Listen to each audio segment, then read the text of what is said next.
Hi, it's Davin Hutchins, Managing Editor of VOA Middle East, coming to you from Washington, D.C. I'm on the line through Skype video with Baris Ornarli. He's an international broadcaster and anchor with VOA's Turkish Service. Baris, thanks for joining us.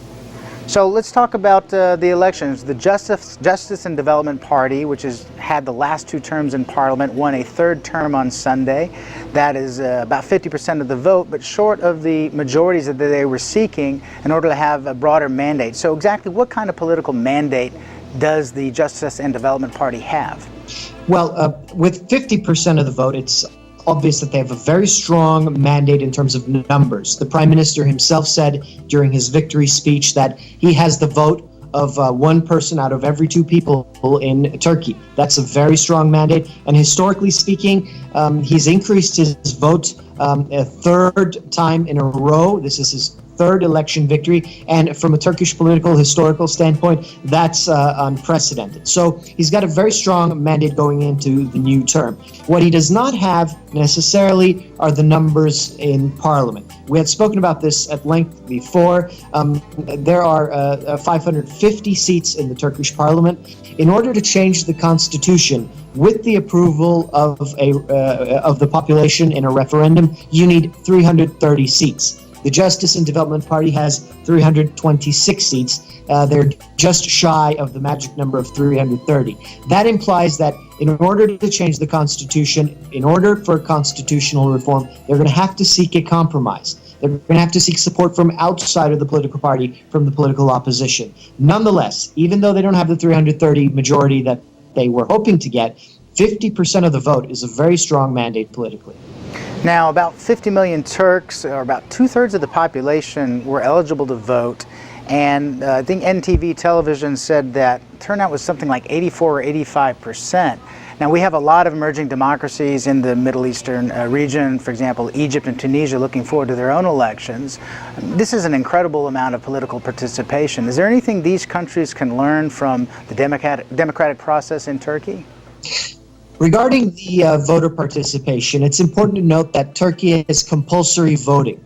Everybody must go and vote on election day. But I think it's safe to assume that voting as a national responsibility has set in amongst the Turkish population. Turkey traditionally has a very high participation rate in elections. It's rarely below 75%, and the upper 80% figure of participation in these elections is not a surprise, well expected. Turkey generally does really well on election day in terms of participation. Turkish elections are held on Sunday.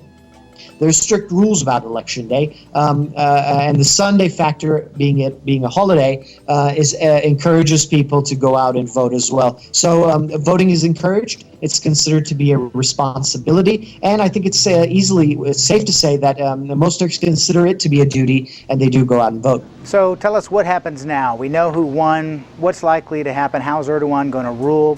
What's going to take place over the next few weeks? Well, the first order of business, it seems, is the leaders are going to take a holiday.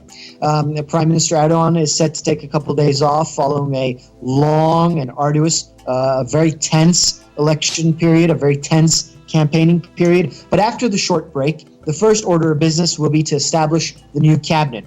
New cabinet will be formed. It will be submitted to the president. It will be submitted to a vote in parliament and will be approved. After the new cabinet's formed, which is set to comprise of mostly members that are well-experienced members of the Justice and Development Party, after that cabinet's formed, the first political business that needs to be tended to, according to Justice and Development Party officials, will be the new constitution. The Turkish constitution, as it stands right now, was written after the 1980 coup in 1982, so it's a constitution written by the military, approved by a referendum nonetheless. So a civilian constitution is in order. Prime Minister Erdogan has promised that he would pursue the drafting of a civilian constitution. So that will be the first order of business. And in this, the ruling party, the Justice and Development Party, says that they will form a committee within their party, start drafting the constitution. They will also go and seek opinion from the political opposition. They said that they will also go seek opinion from the opposition that did not make it into parliament in order for it to be an encompassing opinion. They said that they would seek opinion from civil society and from academics and from the media in order to write a compromise constitution, as it's called here. The second question that remains to be seen in the coming months is whether Prime Minister Erdogan will move Turkey towards a presidential system. It's well known that he has this sort of aspiration that Turkey should be a presidential system. That remains to be seen whether he's actually going to pursue this, because there's strict and very stringent opposition in parliament and across society against changing Turkey from a parliamentary system to a presidential system. So that remains to be seen. The Turkish press is also reporting that Prime Minister Erdogan, after his significant election victory, will take a tour of the country, reportedly to thank the voters for their support, and also a couple of international travel is down the line, as it's being reported, but not confirmed by the press. Those trips probably will involve a trip to Azerbaijan and possibly into the United States.